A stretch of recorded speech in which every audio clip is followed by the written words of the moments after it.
Hey everyone. आज एक और वीडियो के साथ और आज हम बात करने वाले हैं आपकी एनटीएस के बारे में। जैसा कि लास्ट टाइम मैंने 2 वीडियोज़ में आपके जो भी परसेंटाइल है और उसके ऊपर सब कुछ कवर किया है, आप उन वीडियोज़ को देख सकते हैं। आप अपना एक जनरल आइडिया भी लगा सकते हैं और आज हम इसमें सेकंड पार्ट में बात करेंगे importance of choice filling in ICR counselling, कि आपको कैसे चॉइस फिलिंग करना है और क्या इम्पोर्टेंस है। मैं हर बार आपको हर रिप्लाई में एक बात ज़रूर बोलता हूँ कि आप चॉइस फिलिंग अच्छे से करना। इसका रीज़न क्या है मैं आपको इसमें वीडियो में बताऊँगा। सबसे पहले देखिए, इस वीडियो में हम कवर करने वाले हैं क्या एलिजिबिलिटी क्राइटेरिया चाहिए आपको अगर एनटीएस लेना है आईसीआर के थ्रू, तो क्या आपके पास ये क्राइटेरिया होना चाहिए। दूसरा, मोड ऑफ पेमेंट और आपका कितना स्कॉलरशिप मिलेगा और चॉइस फिलिंग क्यों इम्पोर्टेंट है। देखिए, सबसे पहले ना ये जो आईसीआर की तरफ से आपको स्कॉलरशिप दी जाती है, ये आपको जो बैचलर यानी बीएससी और मास्टर डिग्री करने वाले स्टूडेंट को दी जाती है, जो कि ऑल इंडिया लेवल पर एडमिशन लेते हैं। देन आपकी ये जब आपने एडमिशन लिया है उसके ही उसी टाइम से, उसी मंथ से आपकी स्टार्ट हो जाएगी। और इसके लिए क्या करना होता है, जैसे आपने एडमिशन प्रोसेस कंप्लीट होगा आपका, तो आप जैसे यूनिवर्सिटी जाओगे तो देन आपसे यूनिवर्सिटी वाले आपको जो एक लेटर के फॉर्म में, एक मेल के फॉर्म में आपको आईसीआर की तरफ से आप काउंसलिंग के लिए एलिजिबल हो या नहीं हो, इसकी तरफ से आपको आएगा और उसको आपको कॉलेज वालों को सबमिट करना होगा। जो आपको एक फॉर्म भी देंगे, उस फॉर्म को भी आपको फिलअप करना होगा। अब देखिए, ये भी अब कितना आपको, क्योंकि जो काउंसिल जो आपकी एनटीएस है, ये केवल आप अगर अदर स्टेट में एडमिशन ले रहे हो इस पर डिपेंड नहीं करती। इसमें भी आपको बहुत रूल्स और रेगुलेशन फॉलो करने होते हैं। फर्स्ट ऑफ ऑल, आपको स्टडीज़ में क्या करना होता है, अगर आप ओबीसी और जनरल में हो तो आपको 7 ओजीपी और सीजीपी मेंटेन करके रखना होता है। आपको अपनी स्टडी के ड्यूरेशन में, आप फर्स्ट सेमेस्टर, सेकंड सेमेस्टर, तो आपको ये, और अगर आप एसटी और एससी से हो तो आपको 6.5, अगर आप ओजीपी या सीजीपी मेंटेन करके रखते हैं। अब ओजीपी सीजीपी ये वेरी करता है हर एक में, लेकिन ये फिक्स है कि आपको अगर 7 आउट ऑफ 10 अगर आप जनरल और ओबीसी, तो ये अगर होगा तभी आपको कॉलेज में स्कॉलरशिप दिया जाएगा, अदरवाइज आपका स्कॉलरशिप बंद हो जाएगा, क्योंकि आपको पढ़ाई पर भी फोकस करके रखना है।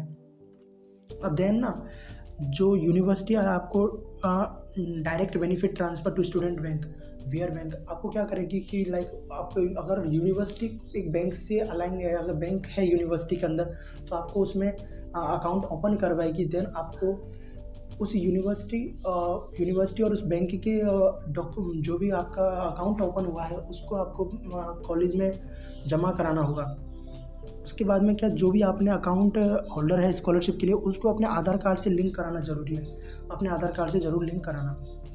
अब देखिए, क्या क्राइटेरिया होता है, एलिजिबिलिटी क्राइटेरिया आपको अगर स्कॉलरशिप लेना है तो सबसे पहले देखिए, सबसे पहले मोस्ट इम्पॉर्टेंट तो यही है कि आपको अदर स्टेट, कहने का मतलब आप जिस भी कोर्स में अप्रूव्ड हो, आपको जो भी कोर्स मिला है आईसीआर के थ्रू, अगर आप राजस्थान से बिहार में जाके अगर आप एडमिशन लिए हो अदर स्टेट के किसी कॉलेज में, तो देन तभी आपको स्कॉलरशिप मिलेगा आईसीआर की तरफ से। और आपको आपको मेंटेन करके रखना है, आपकी जो मेरिट है, जो आपकी परफॉर्मेंस है कॉलेज में, वो मेंटेन करके रखनी है। जैसा कि मैंने आपको बताया था, 7 सीजीपी आउट ऑफ 10 ये ओबीसी और जनरल के लिए, और 6.5 सीजीपीए एसटी और एससी के लिए मेंटेन करके रखना, तभी आपको मिलेगी। और हाँ, मैंने थंबनेल में वैसे बताया था आपको, एक थंबनेल में लिखा हुआ है कि अगर आप ये गलती करोगे तो आपको बंद हो जाएगी। देखिए, ये रखा, does not remain absence without prior permission, does not participate in any education strike during the period.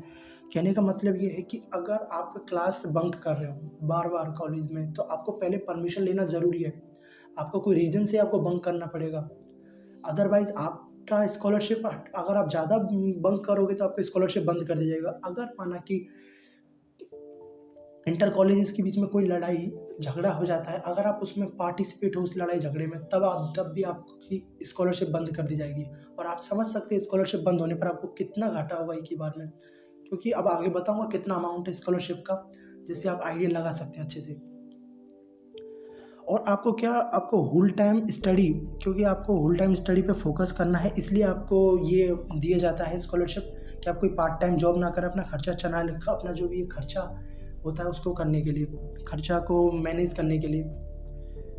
और आपको और भी कॉलेज की तरफ से आपको कोई इसके अलावा कुछ भी आपको फाइनेंशियल स्कॉलरशिप या आपको हेल्प नहीं दी जाएगी। देन अगर आप अपना जो भी कोर्स में आपको एडमिशन मिला उसको 1 मंथ की ड्यूरेशन में अगर आप उसको लीव कर देते हो तो आपको स्कॉलरशिप नहीं दिया जाएगा। ये आपको समझ आया होगा, आप स्क्रीनशॉट लेके आप खुद भी इसको पढ़ सकते हैं एक बार। अब देखिए आपको मोड ऑफ पेमेंट क्या, मैंने आपको बेसिकली ऑलरेडी बता चुका हूँ। The payment of scholarship shall we made to the head of the, जो कॉलेज है उसका डीन है और जो भी उसके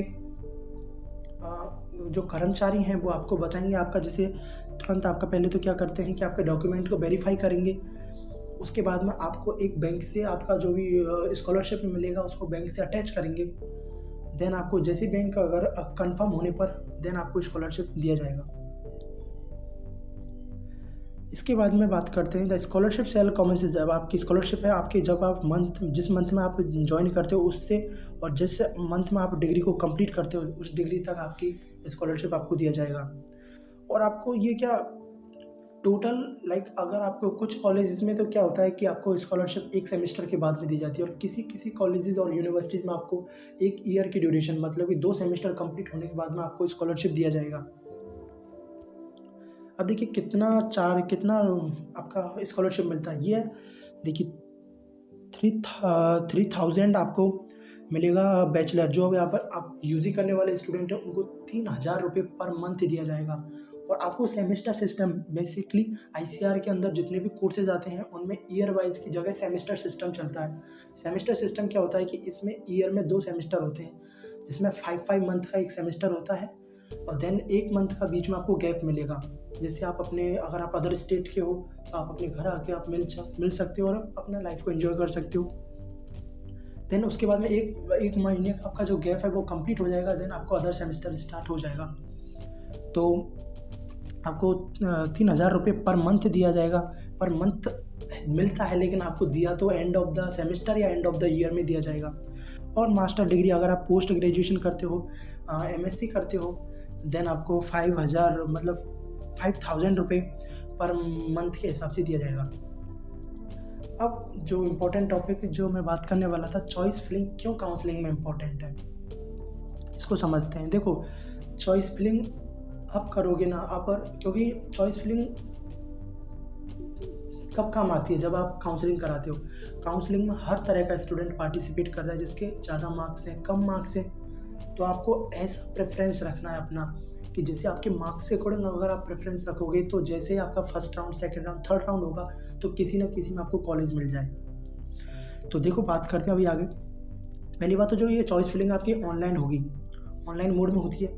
अब इसमें क्या करना होता है कि आपको जैसे आप आईसीआर में अपना जो भी एप्लीकेशन लॉगिन करोगे जब काउंसलिंग के टाइम पे, तो आपको पूरा कॉलेजेस का लिस्ट आएगा, उसमें जितना भी कॉलेजेस है उसमें कौन कौन से कोर्स के साथ पूरा लिस्ट आएगा।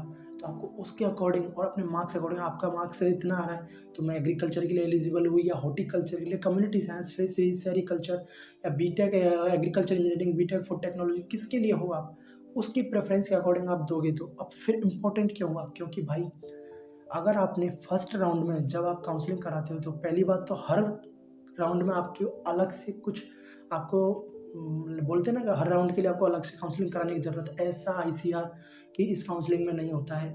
बेसिकली इसमें आपके तीनों राउंड ऑटोमेटिक हो जाएंगे। फर्स्ट राउंड में आपने जो चॉइस फिलिंग करोगे वो थर्ड राउंड तक रहेगी। कहने का मतलब आप चॉइस फिलिंग को अपने अकॉर्डिंग देखें कि कितना मार्क्स है उसके हिसाब से करें। और वैसे ही मैं अपनी आने वाली सब वीडियोज़ में आपको जैसे आपकी फाइनल मेरिट लिस्ट जारी होगी तो मैं आपको पूरा अच्छे से बताऊंगा कि आपको अगर इतना मार्क्स है तो आप इस कॉलेज को आगे अपने प्रेफरेंस में रखो, जिससे कि आपके ज़्यादा चांसेस होंगे कि अगर आपके कम मार्क्स हैं फिर भी आपको कॉलेज अलॉट हो जाए। अब देन देखिए आपको अगर आपका अच्छा मार्क्स है तो आप ऑब्वियसली अपने इंटरेस्ट के हिसाब से वो करें। आप टॉप कॉलेजेस में आपका अच्छा परसेंटाइल है, अगर अच्छा रैंक है तो आप टॉप कॉलेजेस के लिए वो करें। अब देखिए जो चॉइस फिलिंग आप करते हो, जब आपने काउंसलिंग कराया तो चॉइस फिलिंग में क्या होता है, चॉइस फिलिंग कब तक लॉक होता है, जब तक आपका काउंसलिंग का डेट एक्सपायर नहीं हो जाता तब तक आपका लॉक नहीं होता, तब तक आप उसमें चेंजेस कर सकते हो, जब तक आप चेंजेस कर सकते हो। इसका मतलब आपको पहले तो ये कुछ पॉइंट्स याद रख लें, जितना भी कॉलेजेस है अगर आपके मार्क्स कम है स्पेशली तो आपको जितना भी कॉलेजेस दे रखा सबको फिल करना है। और दूसरा कौन कौन सा फिल करना है ये मैं आपको आगे की वीडियोज़ में बताता रहूँगा।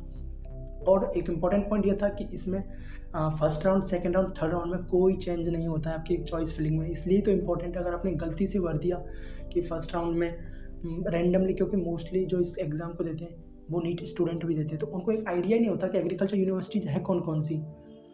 ये तो कॉमन सी बात है ना, आपको नीट का पता होगा कि मौलाना आज़ाद कॉलेज है, एम्स भी हैं, ये है वो है, लेकिन आपको आईसीआर का कोई आइडिया नहीं है। और ना ही आपको, आप जो जिसके पास जाओगे आप, लाइक जो भी आपका साइबर कैफे में जाओगे तो उसको क्या आइडिया कौन सा है, आप जो बताओगे वही फिलअप करेगा ना। और वो तो जल्दी के लिए, तो आपको सब चॉइस फिलिंग में आपको अगर कम मार्क्स है तो आपको सब जितना भी कॉलेजेस उसमें दिया सबको करना है आपको, वो 100 हो कितना भी हो वो करना है आपको। देन आपकी जो चॉइस फिलिंग वो ऑटोमेटिकली आपकी लॉक हो जाएगी। देन कब, जैसे उसका एक्सपायर हो जाएगा। होप सो आपको मैंने जो भी वीडियो में बताया वो आपको इन्फॉर्मेटिव लगा हो, और वीडियो देखकर आपको जो भी बताया वो सब समझ में भी आया होगा। तो थैंक्स फॉर वॉचिंग। अगर वीडियो गाइज अच्छा लगा हो आपको तो वीडियो को लाइक ज़रूर करें और चैनल को सब्सक्राइब करें। आपका एक लाइक मुझे और काम करने के लिए अप्रिशिएट करेगा। Thank you, bye bye. और आगे काउंसलिंग से रिलेटेड वीडियो आते रहेंगे। Take care, keep smiling.